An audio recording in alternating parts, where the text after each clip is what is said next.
You're listening to the Listenup Show, Startup Entrepreneur Podcast. I'm Mitchell Chadrow, your host. Today on Show 014. Today, we're here with Damian Salas. Listen up, trusted friends. It's your business, it's your family, it's your life. Now let's get started.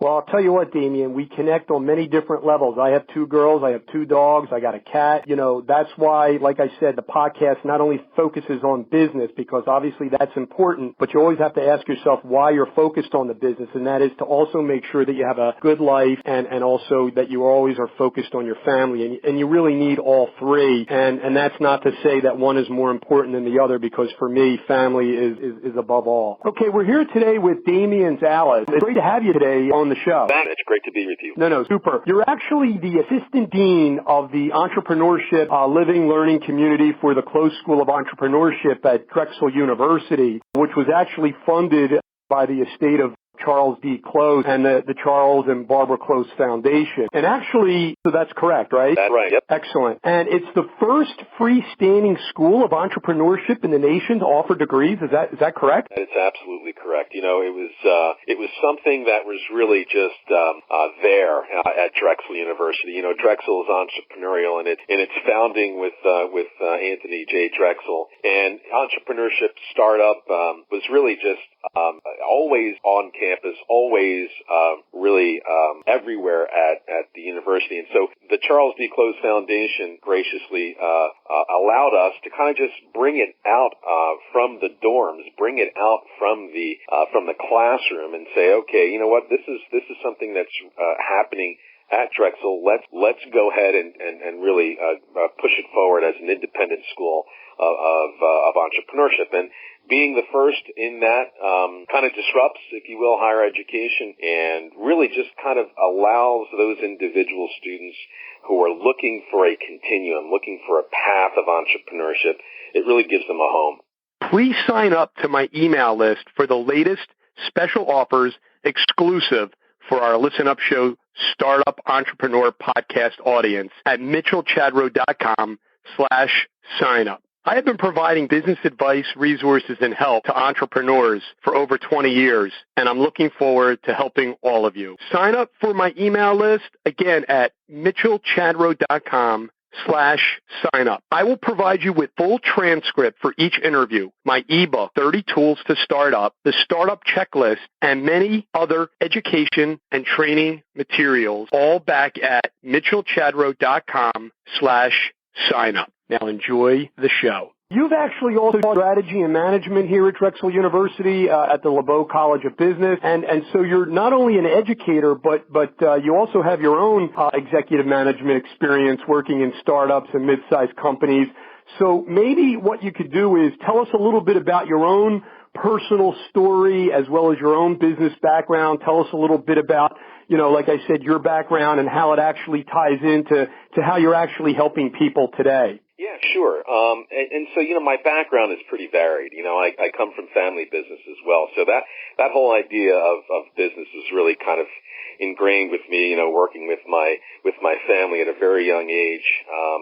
I understood that, you know, it was, the power, if you will, of leading, yourself and leading, you know, a team of people was incredibly important. So, you know, HR is what my training is in, and I spent most of my years in HR in that setting, and really found it to be rather rewarding in that I was allowed to be innovative and kind of look at what we were doing in a different way. So HR, I believe, is at the core of any business function, business operations, business strategy.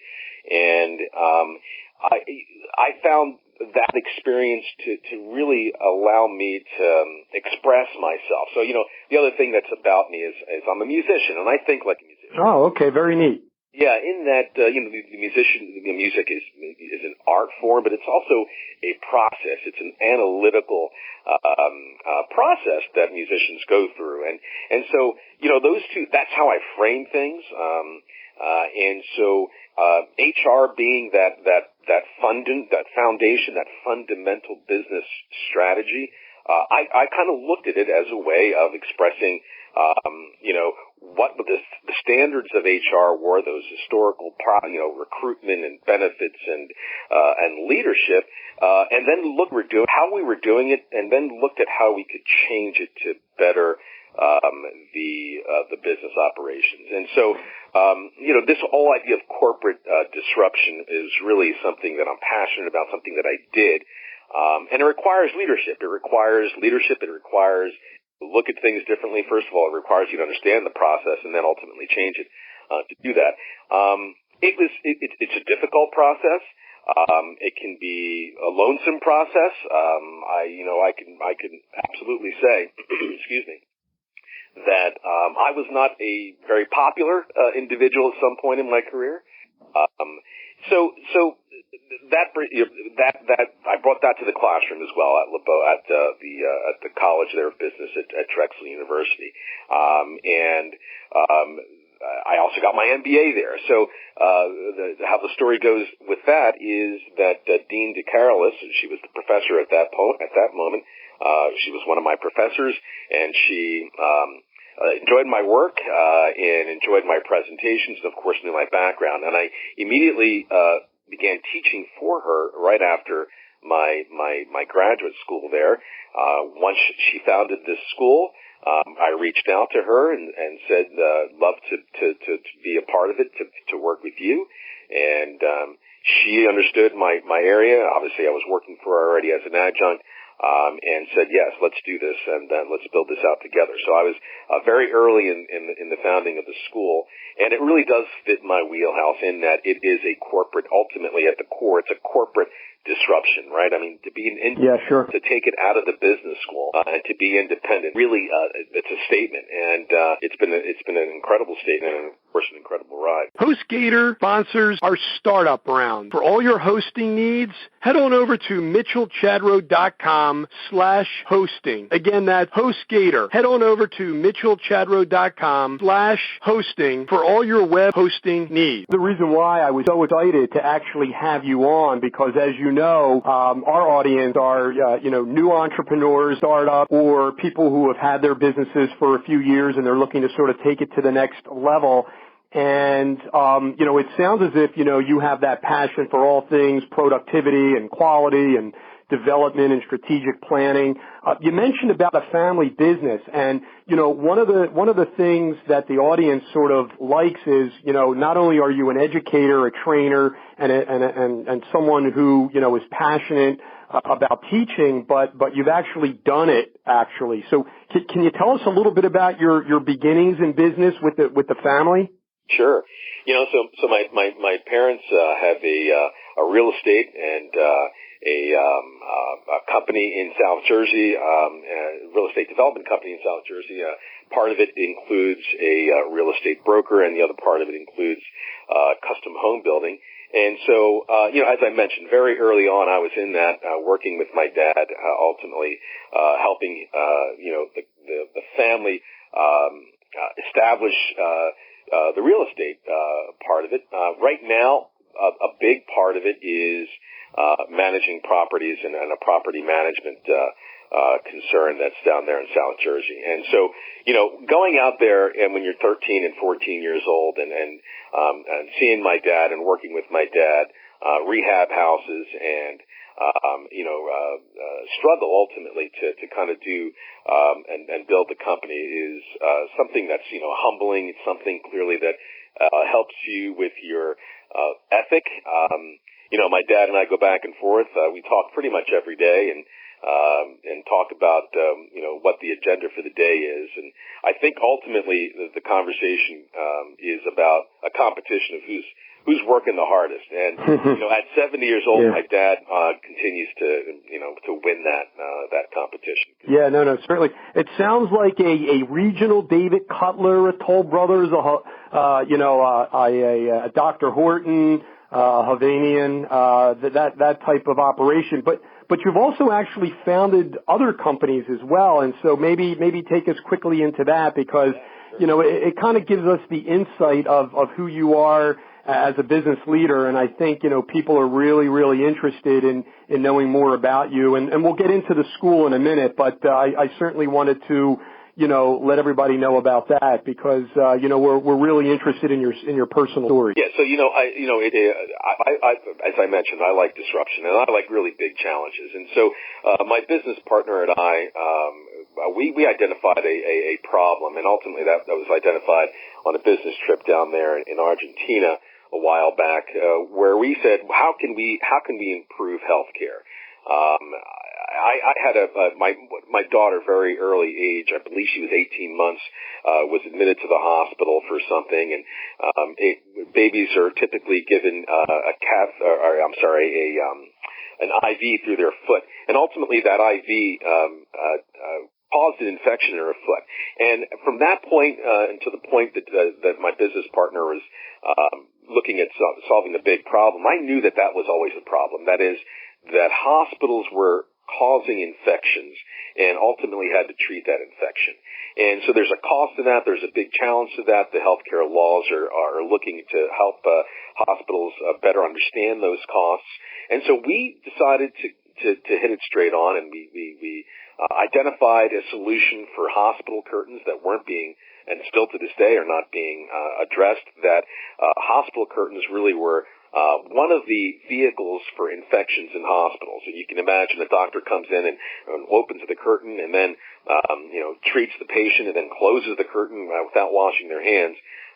There were solutions, and there are solutions for surfaces, for doorknobs, for stethoscopes that were, materials that were going to prevent infections, but no one was looking at the hospital curtain. So we set about finding a business partner, and in fact, Drexel was going to also be a part of the validation of the materials. But we had set a JV with another partner in North Jersey to develop a material that would be infused with silver and nanoparticles that would ultimately prevent infections. The business really, it's really ultimately a story about failure, though, Mitch, because Sure. we did not launch a product. We applied for funding and looked for funding. I believe it was a mix of the business relationships that we had. We brought in some other partners to this venture and the JV that ultimately failed for us to actually get this product out there. It's interesting because one of the questions that I was going to ask you later on is, what has been one of your biggest business failures? And I think that you kind of led into the question as it relates to this company that we were talking about. Now that's Innovis Group LLC. Is that the company that we've been talking about? That's right. Okay. And so maybe tell us a little bit more about that failure and what you learned from it and how you basically overcame it, and where you are today with whether it be with the product or what's happening today in the market with it. Yeah, I understand. To answer that question, I understand that there are some people that are looking at the curtain itself, the material of fabric that can do that. The technology in fabrics is really a space that's taken off, and smart fabrics, et cetera, et cetera. There is a company that I'm aware of, I think it's out of Massachusetts, that's looking at a different type of infusion. I believe they're looking at copper versus other particles that we were looking at. But as it relates to the failure, I think the core of it, Mitch, really was the relationships of the business partners that we had. At one point, I remember sitting at we were sitting down to talk about financial aspects, contributions that we all had to make to get this thing going. And the four of us sat down, and the one individual that was with us was an important partner. He was the medical partner that was key to this thing going forward. And it was a discussion about a complete reversal of what was discussed on the phone and what we agreed to. And I think that ultimately began the process of the company kind of dissolving at that point. That we applied for an SBIR grant, which is a small business innovation research grant from the federal government. That also was not accepted, and that really was the nail in the coffin. And then finally, the JV that we had with the company that was going to really develop the technology really locked us in for a longer period of time that we needed to be in that. So we couldn't pivot quickly enough to catch up with the market, to catch up with the validation of the materials, et cetera, et cetera. And that really, again, I think sealed the deal. So my partner and I pivoted. We pivoted Innovos Group to we attempted to pivot to a consultancy where we were going to help small to mid-sized healthcare companies identify their processes, again, back to that HR strengths and my business partner strengths of Six Sigma, helping those companies really understand the lean model, the process of looking at, their finances and their operations, and really help those small companies kind of take themselves to the next step. That, we launched that, and immediately after that, I joined the close school, and at that point, I had to make a choice. Was I all in at Drexel, or was I all in at the consultancy? Although that consultancy still exists, Drexel really, sure, and family, of course, has taken all of my time. So trusted friends out there listening to Damian, what he's saying is that not all your failures are failures. So actually from that, you actually created this workforce management consulting company where you're actually helping, with Lean, Six Sigma, as you said, and management development. And from there, you actually then came into the entrepreneurship program here at Drexel University. And of course today, you're successful as the assistant dean, really helping a lot of students, and we're going to get into that in a minute. But just out of curiosity, with the group, with the hospitals, I know that it's failed, but was it actually going to be helping with sepsis and staph infections and because we see today in hospitals where there's this big push to try to, decrease, the error rate, and the communication between doctors and nurses and patients, and to try to sort of reduce that. So have you put that idea somehow on the back burner, or is there some impetus of wanting you to sort of maybe, get that back together and sort of move forward with that idea? Yeah, we would love to do that. And I think that, given again, the days in the week and the numbers of hours in a day, I don't think that's, something that I'm looking at immediately. But I can tell you that problem, as you mentioned, Mitch, right in the very beginning there, is there, still exists. When we did our research, and I don't have those numbers here in front of me, but there were, I believe, 50,000 individuals who were ultimately killed, and that's harsh to say, but that really is the result. Their death was caused by the hospital. And it was an MRSA or a MRSA infection. That was the big area that we were looking at making an impact there. So an individual would enter a hospital and they would contract a MRSA and they would die. And the hospitals had to incur that cost, of course, but of course even further, they're not good serving the public if they're killing people off.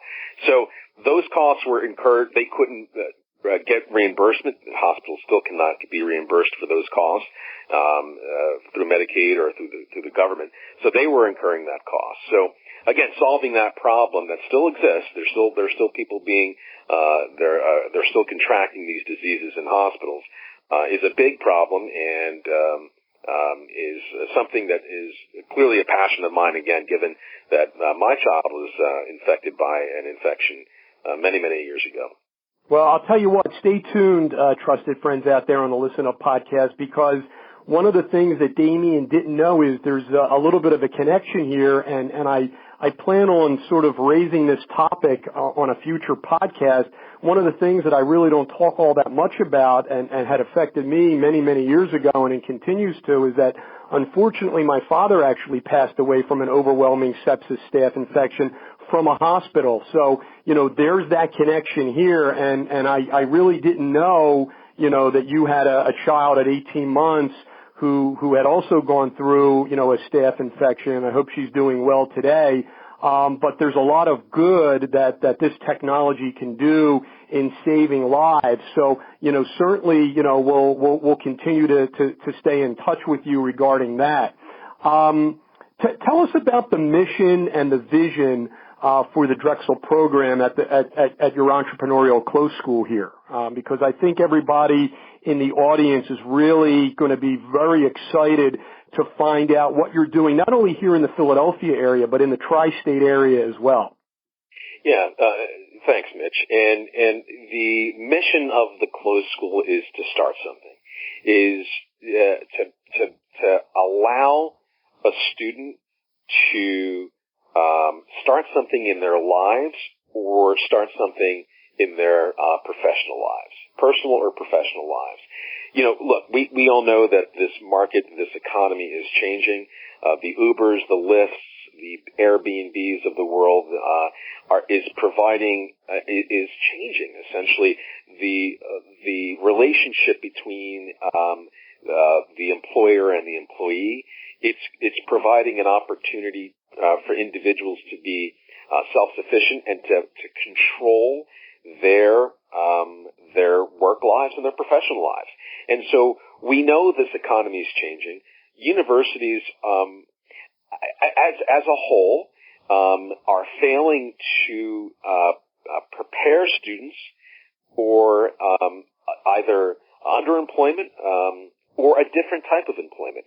We all know individuals, friends who work at a job and who also have a side business, be it an accountant, be it doing taxes, be it developing a fabric for hospitals that's going to help prevent infections.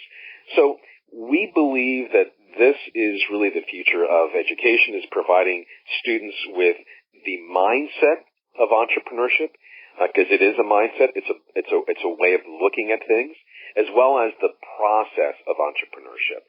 So we have that BA, BS, a bachelor's in entrepreneurship, and the coursework is really all centered around those two things I just mentioned: the mindset of entrepreneurship and the process of entrepreneurship. Our vision is to provide entrepreneurial education to all students at Drexel University, and not just our students, but the entire university. Being an independent school provides an incredible opportunity for the engineering student, for the product design student, for the nursing student, for the law student. All those students, all those individuals, in all those industries, there's innovation that needs to happen. There's entrepreneurship. And so being independent, not being a business school, if you will, allows us to engage all those different disciplines into the classroom. And so that's what kind of takes me into this next question, and that is, what are the reoccurring themes that you experience in the program with your students that you can really summarize for the benefit of, the aspiring startup and the growth phase businesses that are out there, that are listening to the podcast, that, want to sort of get involved? Yeah, the themes are there's so many. The early stage companies, their concern is validating their idea, finding the problem that they've identified in the marketplace, and then solving that problem. I think that takes time, that takes effort, that takes strategy, that takes thinking, and what we see at the closed school is the concern for that startup company to validate that very early idea can be a struggle. And so it's not about finding the funding source, going to a VC firm in the very, very beginning. It's truly validating that. And so what we see and what we have seen is that those individuals iterating on changing their ideas from their initial philosophy or mission or whatever it is to what the customers are saying and to what that validation is really occurring in that marketplace. As we see those companies progress, what we see is the company really struggling to find their identity. And so that in that space, it relates to finding team members, finding employees, finding that keeping those employees is very important. So really identifying their culture, or their company culture, and we clearly know that allows those individuals to grow into to bigger companies. And in fact, we know that VCs are looking when they're looking to fund a startup, they're looking at what that culture is, what that leadership brings to the group, and who those individuals are that are leading the organization. So, and that's what we do in the classroom. That's what we do in our incubator. We do have an incubator that is provided for these students, not only students but alumni. We have many alumni companies that are there, and you can see those adolescent companies struggling with that, if you will, that HR strategy, or that next level, and what's going to bring them to that next level. Yeah. So what do you actually think are some of the most, common mistakes that the entrepreneurs are making that are actually delaying them or preventing them to sort of get to that next level or that success that they're actually looking for? Yeah, that really pinpointing what is the problem that they're trying to solve. Entrepreneurs in general, and I think you can probably relate to this, and most of your audiences who are entrepreneurs can relate to this as well, is entrepreneurs believe they have the answer to everything. And so letting that go, saying to yourself, you know what, I'm going to take this wherever the market wants to take this, and saying, okay, where do I go with this? And one of the big things that I've seen in the 3 years that I've been here with working with startups is what do they do with the information that they've gotten? And if that information is contradictory to other information they've gotten, what do they do with that information? And the answer is simply continue to validate, continue to look for that data that will guide you to what you're doing. If there's not a problem that they're trying to solve, the chances of it being a successful launch is probably going to be pretty minimal. Now, I know that you mentioned, having that proper mindset, and I know you've just mentioned it, and you've probably, already talked a little bit about some of the challenges with, finding that problem and coming up with the solutions, but maybe diving a little deeper into that, can you give us some of the essential understandings that entrepreneurs actually need to have to sort of get to that proper mindset to kind of deal with the daily challenges that they're going to face? I think that would be very beneficial, for the audience and for the struggling entrepreneur out there, or someone who's kind of like working for someone else who actually wants to start this thing up on the side. How do you sort of build that proper mindset to kind of deal with those challenges that they might face? Yeah, that's a great question. And I think that it's underlying. I think it's there. I think it's just it's the ability to recognize what they're doing and what you're doing relates to starting something. I mean, we've all sat in meetings, and if it's a team meeting in your classroom, or if it's an actual meeting in the business, and have said to ourselves, what am I doing here? What is this about? Why am I here? We are not moving to the next level. We all understood a problem, either with a product, a service, or with a business model. And I think it's just the ability to say enough is enough. This is not work. This needs to change. And we've all said that as well. It's just a matter of doing it, Mitch. It's a matter of saying to yourself, I'm going to change myself. I'm going to change how I think about this, and I'm going to move this thing forward. And if it causes people to be uncomfortable, that's really, perhaps you have something there. That's at the core of disruption, is this uncomfortableness. As I mentioned, it can be a lonely place in the workplace. It can be a lonely place within the team setting. but we felt it. We know it. We've all felt it. We all understood it. It's a matter of taking action. I'll tell you what, more value bombs there, in terms of, the right mindset and how to look at things. And I know that, earlier we talked about, some of the failures in the business, and I know that you touched upon the partnerships and what happened in those, and I know that that's a critical area, in terms of building the right relationships. How do you sort of do that? How do you bring in the right people? How do you delegate? And that's also an issue. And sort of taking it to the next level, we talked about some of your own personal failures and some of your own endeavors, but do you have any stories around the school setting and what happened in that regard? In terms of failures, you're asking, Mitch? Well, yeah, I mean, in terms of what you might have learned from it, because, in some respects, we could actually look at the entrepreneur program here as actually being its own startup. I mean, being the first and kind of out of the gate, it's kind of interesting that, in and of itself, the close entrepreneurial program here is really kind of like it's in its own infancy. And so, it's its own entity. I mean, yes, it's a school and yes, you're educating and training.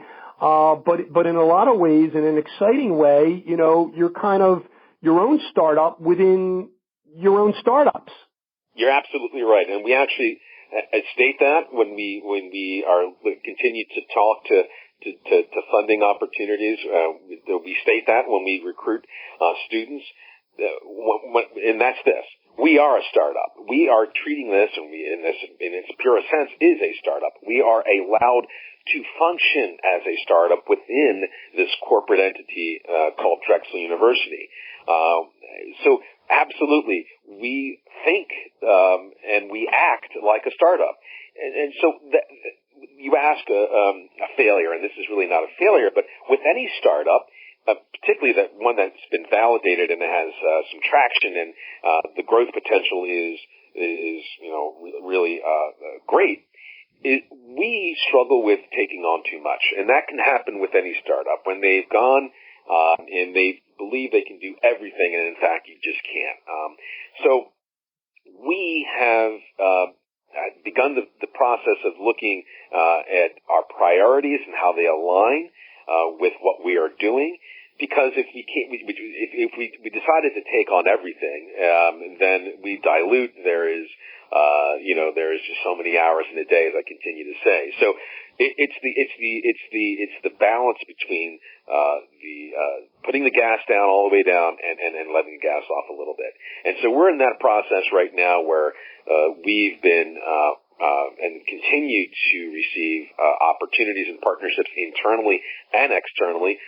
Just talking to a group wanting to do some entrepreneurial programming in Sri Lanka, and so it's a great opportunity. It's a wonderful opportunity. But how does that align, and where does that align with our strategic priorities? Yeah, no, I hear you. So we talk a lot about failures because we want our audience members, our startups, our entrepreneurs, our students to basically learn from them so that they don't have to go through them themselves, and they can sort of gain wisdom from that and sort of, not have to, go through the same type of struggles and be a little bit further along in the journey with their own business. So that kind of turns me to like your success, whether it be personally or professionally here at the school. Maybe talk a little bit about that, like what's working, what's doing well, and maybe, impart some of that wisdom on us to basically learn from these successes so that we can, start to implement them. Because I think one of the things that you said is, in action. You need to take action. You need to execute on your ideas. You need to continue to move. So maybe talking to us a little bit about that success gives us the other side of that coin, so to speak. Yeah, I think that the underlying success with anything, with any concern, with any business, with any group are the members of that group, the team that you're associated with, and the individuals. At the core, these folks need to have integrity. And I'm so super lucky to be working with a group of individuals who not only care about the students and what we're doing, but they care about each other. And we all have different interests. There's no doubt about that, and that's very healthy, that diversity. But at the core, there is with us at the Close School, there is meaningful relationships that we continue to cultivate. We are not just friends. We understand that what we're doing is impacting the lives of many individuals inside of Drexel University. And so that happened, I think, at the vision of Dean DeCarolis. I think she saw that. I didn't know these individuals, of course, prior to working with all of them, but she saw and continues to see and continues to really to cultivate this culture of inclusiveness, this culture of let's get the work done, and that is at the core, I think, of any success. So, it's we talk about how important it is to take care of yourself and your family. It's a written part of our mission that our families are incredibly important, and it's the reason why we are here. And therefore, we need to maintain our family as much as we maintain this school. And that really says something when you have that written down as a part of your mission, your vision, if you will. And so the team is where all success lies, and I am super lucky to have that team. No, that's really awesome. And one of the other reasons why I was so excited to have you on is because, this podcast is all about not only just business, but the two other aspects, and I heard you just mention it, which is family and life, everyday living. And actually, the title in your program is Entrepreneurship, Living, Learning, Community. And talking about how all the students are together and that there's a community and that there's a friendship and that there's this synergy, this energy. Everybody comes into it with their own business in mind, but yet it seems as if it's like a very close-knit group that really truly kind of also helps one another. Yeah, and that's the vision from this program called the Entrepreneurship Living Learning Community, is to bring like-minded individuals with diverse backgrounds together to experience entrepreneurship, not just at Drexel, but in Philadelphia and even beyond. We do a trip out to Silicon Valley to talk to startup companies and to talk to the big startups, of course, the big companies like Google and Apple. We have alumni from Drexel University leading in executive positions at Google, at Apple, and at eBay. But we also want to bring our students to the ground level, right? That is, those companies that are experiencing that startup right now in the very early stage or the adolescent stage, to build this mindset and to understand the process of entrepreneurship. So yes, it's close-knit, as you mentioned, and it's the understanding of the differences and the sameness that we all have as it relates to entrepreneurship. Well, I'll tell you what, you talk about resources and you talk about your community there at Drexel and reaching out to other departments within the university, which, obviously having a young law school there with law students who can obviously help out the entrepreneurs. And that kind of gets me into all the various solutions that you're providing to the students for their help, and you're adding all of this extra value that you're providing to them. We talk about the premium, resources that we provide our audience members, free, business planning, LLCs and, what type of entity to start up with S corporations. And obviously they need accounting work, and we provide a lot of those premium resources for free. So, in terms of collaboration, it sounds like, we're of similar mind. What are those resources that you're providing to the students? And I think, just the audience members out there hearing what you're talking about, it's nice to know that they have these other resources available to them with people who actually truly do care. Because, this is a very crowded space. And so not only do we want to find people who are good and experts at what they know, but people that we can trust and that we can count on and that we can feel comfortable with. So maybe talk to us a little bit about some of those resources that not only are you providing the students, but really the outer community of where you're located. And that kind of really goes to the location of where you are. And I'm from Philadelphia, so I'm just very familiar with the neighborhood, and I know it's growing, and you're building it up. But maybe you can just talk to us about those as well. Absolutely. So we're in the process of building a program, a boot camp, if you will, for entrepreneurs, for the general public. And what we're going to infuse in there are pillars that I continue to talk about, and we're going to provide resources and a better understanding of this mindset of entrepreneurship, and really dive deep into the leadership implications, the organizational implications, the structure, if you will, of oneself as well as the business. And of course then the process, and we're going to provide a process of entrepreneurship, how to get your idea from point A to point B.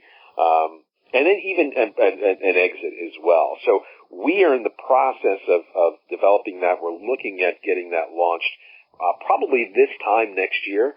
It's going to be a mix with the individuals that we hope to accept into the program will probably be mid-level individuals looking at a change in their career. So with that in mind, we're going to be flexible in the offerings of that, and you can look forward to that on our website coming up in the next 6 months or so. Well, I'll tell you what, we're gonna provide links to all of that, because those are the types of premium resources that not only the audience really enjoys, because we like educating ourselves and empowering ourselves and getting the proper training, but knowing that there's a resource like Drexel University and the Entrepreneur Program, I think is just key, and we're very excited about that, and so we thank you for that as well. Thank you. Yeah. So it sounds as if, just wrapping up some of the resources here. I mean, it sounds like you're helping people developing their ideas, and it sounds like there's collaboration going on, and it almost sounds like SCORE, where, which is basically a group of retired professionals where, you're helping your students with that expert type of advice, or if they're launching their startup, how to build that team, because obviously, you have a passion for HR, and so how do you build a team? How do you bring people in, or instead of bringing people in, how do you delegate to others? If they need to raise money, it sounds as if, you have a very, rich, surrounding tri-state area of alternatives to funding resources. And, it sounds like also mentorship as well. Absolutely. All those things, are a key part of, this program will offer as well, mentorship, and hopefully being ready to raise some money, and then of course looking at the organization. But we also offer that to our students, yes. Audible, an Amazon company, sponsors our Fast Pitch, my book club recommendations, back at mitchellchadrow.com/audible. To see more of my recommendations and recommendations of our guests, just go to mitchellchadrow.com/audible. It's your number one resource for book reviews and recommendations. Damian, in this last round, we call it What's on Your Mind. So these are some very quick questions that we ask you. Keep it real light, whatever comes to your mind, the first answer, and I know that it'll provide some really good insight to the audience. Best business advice that you've ever received? Wow, best business advice that I've ever received. Don't take things personally. Was probably the big one. And also, to be a leader, you have to have this callus. And the advice I received was to maintain the callus, you have to continue to put yourself out there. So calluses can go soft, but keep yourself out there as a leader. Keep yourself pushing the group forward and maintaining that callus. Pushing yourself forward and pushing yourself really out of your comfort zone, if I'm hearing you properly. And so that's that's really key as an entrepreneur. Best business book? I am looking forward. I just picked it up and I haven't started reading it just yet, but I'm looking forward to reading The Third Wave by Steve Case. Steve Case came to Drexel University. Steve Case is the founder of AOL. I do know. Yeah, he was on campus a little while back, and we were talking with him. He wanted to find out what we were doing, but he was here as a part of a program that he was pitching. And Steve Case is a visionary, and I'm looking forward to this book. It's on I think it's on the New York Times bestseller. I believe it is. But I'm looking forward to reading that. Well, interestingly enough, I'm an avid book reader, and I actually also listen to books quite a bit too. So, actually people can go to mitchellchadrow.com/audible and they can actually download it for free because you get a 30-day free trial. What's one of your favorite quotes or one of your favorite sayings or mantras that you use or that you've kind of always gone back to? So, as I mentioned, I'm a musician, and in music, you have this thing called a groove. And a groove because if you like music, you start moving or you have this feeling of happiness. The band, when they're playing, they are grooving. There's a feeling that we all get. And so with a groove, how you can define a groove, if you will, is musicians find a rhythm, right? They find a pace in a song. And a groove happens when they change that rhythm ever so slightly. That's when a groove occurs. And so my mantra in life is find the rhythm and then change it. Very, very great. Well, we're actually going to have all the quotes back at the site, and that was really insightful, letting us know a little bit more about you. How about an app that actually helps you or the students solve issues or problems in everyday life? An app that helps us solve problems. There's an app that was just pitched to me about getting students' syllabus and putting it into a calendar form so that they know when the deliverables due. And for the life of me, I cannot remember the name of the app right now, but that seemed like a pretty interesting solution and pretty, actually very much needed. Professors would be very happy to know that their students know when a paper is due, and the students can just get the app, or that is, get the syllabus, take a picture of it, and then populate their calendars with that. So that sounded pretty promising. As far as the name of it, though, that kind of escapes you. But it's interesting because one of our last podcasts, Mike Templeman had mentioned Google Calendar for actually reducing his anxiety and stress. And actually starting literally yesterday, I started using Google Calendar and allowing other people to have access to view it and or make changes if necessary. So anyway, just something that I wanted to throw out there to the students. Before we ask this last what's on your mind question, a parting piece of wisdom, and then, how people are going to be able to obviously stay in communication with you personally and also professionally until we speak next time. So your parting piece of wisdom, Damian? Family is incredibly important. And you're talking about success, and my family is my greatest success. I enjoy hanging with my girls and my wife and my dog. And without a really core sense of self and family, really nothing else is achievable. So being very, very true to yourself. Our wrap-up round is sponsored by Snappa. For all your graphic design needs, head on over to mitchellchadrow.com/Snappa. That's SNAPPA. How can people actually discover more about Drexel, more about you? How can we all keep in contact? And we'll certainly make sure back at the blog to have all of those links available to them. Great. Yes, thanks, Mitch. And the best way of finding us is on our website. So that's drexel.edu/close. All of our information is on there. My bio is on there, as well as my contact information is on there. And we welcome people to reach out. Well, I'll tell you what, we've been talking today with Damian Salas, who's the assistant dean over at the Drexel University Close School for Entrepreneurship. We are just so thankful that you were able to come on to our podcast today. There is so much value in what you've talked about, and we just want to thank you very much, and of course, until we speak to you again. Thanks, Mitch. Hey, you take care. Thanks again, and we look forward to speaking with you real soon. Take care now. Bye-bye. Today's show sponsored by MitchellChadrow.com. Head on over to MitchellChadrow.com and subscribe to our newsletter today. Also sponsored by Audible. Start your free 30-day trial and get one free audiobook. Go to MitchellChadrow.com/audible.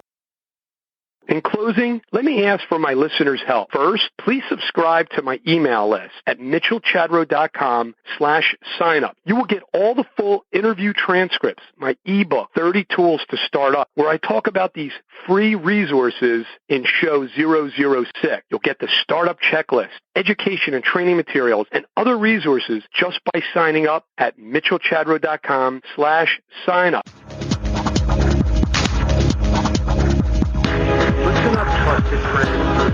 It's your business, it's your family, it's your life. Go out and live it.